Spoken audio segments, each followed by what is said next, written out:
So let's just talk about his dumbass coach and friend, whatever his name is, Joshua something. Okay, that guy, he's a fucking moron. So what the rest of whatever else is done, I feel for Diego. I want everything to be good for Diego. Okay, and Diego would make some very good points. The UFC, because it is like we have talked about before, when we have the UFC is not going to reply to him. We've talked about it with what's his name, um, Spencer Fisher. Same thing. Like they just stopped picking up your calls. They're not going to pick up your call. They're not going. Their doctors are not going to answer your calls anymore. You're not a current fighter. There's no relationship anymore. And so that is the one thing that if we are ever going to do a union for, it is for this. Because now it has become a duration where we're 25 years in, a little over 25 years now, and the UFC has been around. We're going to start seeing from the beginning portions, which we've already seen, but we just haven't come to the grips with it that there's a lot more fighters now. Before there was only 300 fighters on the rosters of these promotions. Now there's 400, now there's 500, now we're at 600 something fighters on the roster of the UFC. Now you're going to start seeing these fighters, especially the top ones that have been around for a long time.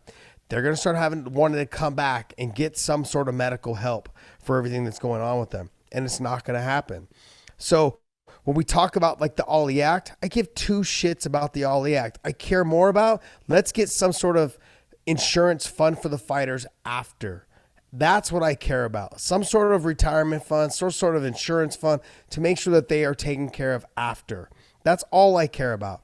The fighters knew what they were getting themselves into to begin with.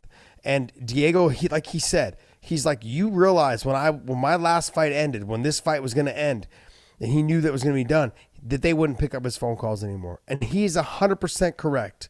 Don't expect Dana, don't expect Sean Shelby, don't expect anybody else that works for them to pick up his phone calls anymore. That's it. It's done. His career has run its path, and they know that, and they were ready. And the same thing goes for Cowboy Cerrone. The same thing goes for every other fighter that's ever fought for them. And I know it seems like this big long rant that I'm going on, but the reality is that I know fans they don't care, or they seem like they care, but they don't really care because they don't know the actual things that go on behind, like later on. They just think, oh, that guy's retired, he's done, now he's just bitter and wants to come back and get his money. No, a lot of these fighters are going to need help. And Diego, I mean, as much as I love Diego, I love watching him fight. You know, I didn't like him when he came out of the Ultimate Fighter, but I loved him as his career went on. I started to love him as a personality as well as a fighter. Um, he's right though, John. He's absolutely right. These guys are not going to pick up his phone call. They're not going to talk to him. He's not going to need any help from them. It's done. It's over. They've cut him. They've released him.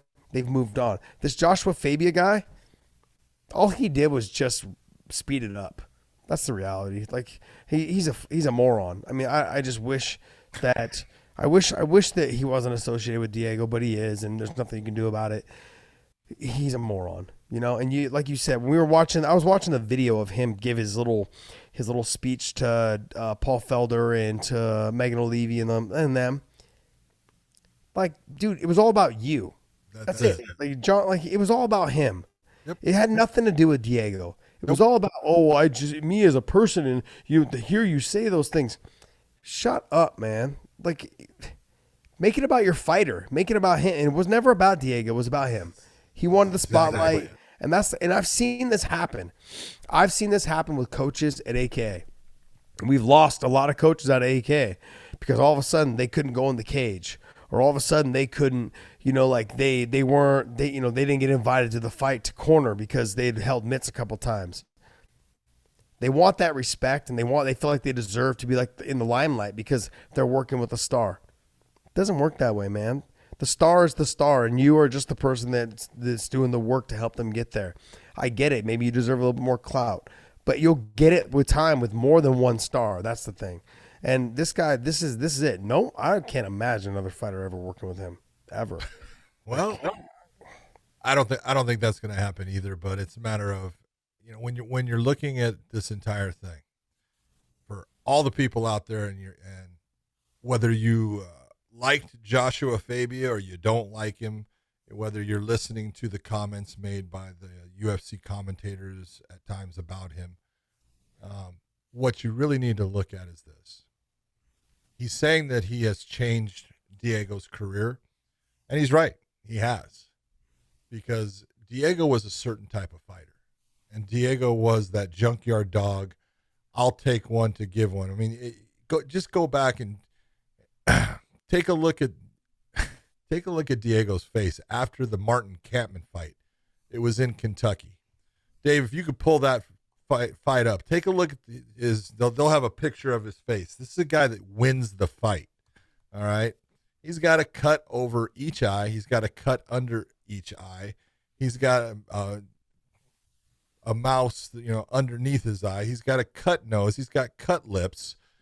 And that was the Diego that people loved, because he was a guy that would go out and just fight to the end. Now, was it smart fighting at times? No. But when you're not gifted with an incredible, physicality by God, and you don't have God-given speed, because Diego was never that fast.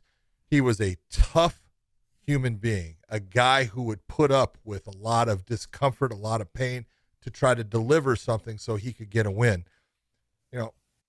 That's what Diego was.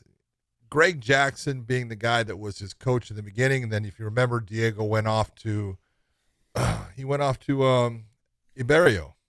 Mm-hmm. He went, and so you look at that little time, because Jande and Saulo, they worked with him. It was more Saulo than anyone, but he went off, and then he came back to Greg, and you can only do so much as a coach as far as giving guys technique, working on those techniques, but you can't make somebody something that they're not.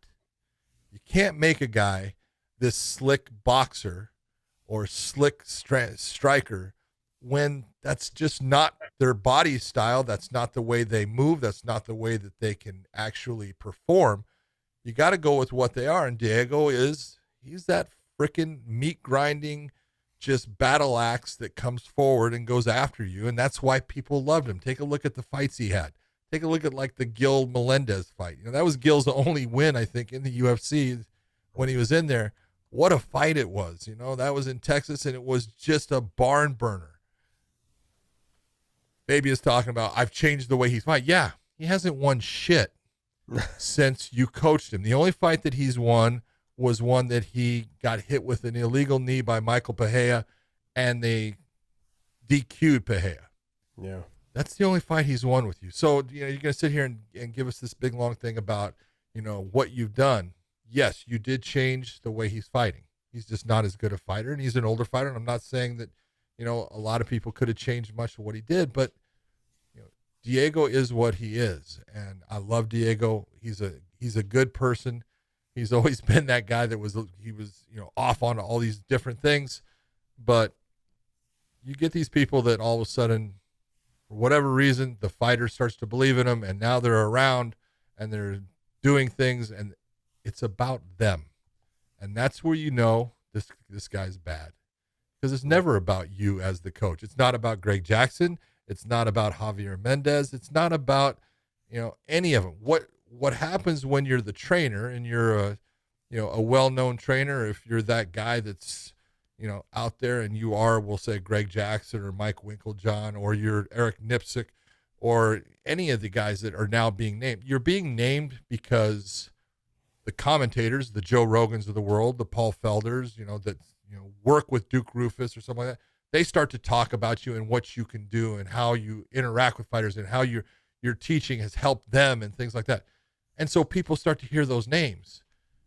So if you are doing something with fighters that gets them wins, eventually someone's going to talk about you and say, hey, this guy's doing something.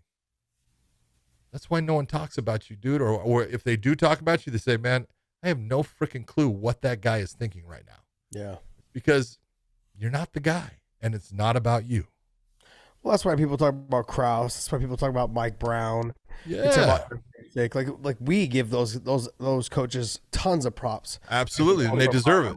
Yeah, like I even started talking about King Mo, because King he does such a great job with a lot of guys that he works with at ATT. So there's a lot of fighters that deserve, or fighters or coaches that deserve a lot of publicity. People like him, absolutely not. Those words will never, his name will never come out of my mouth, because I don't think he's ever going to work with another fighter ever again. 100% agree.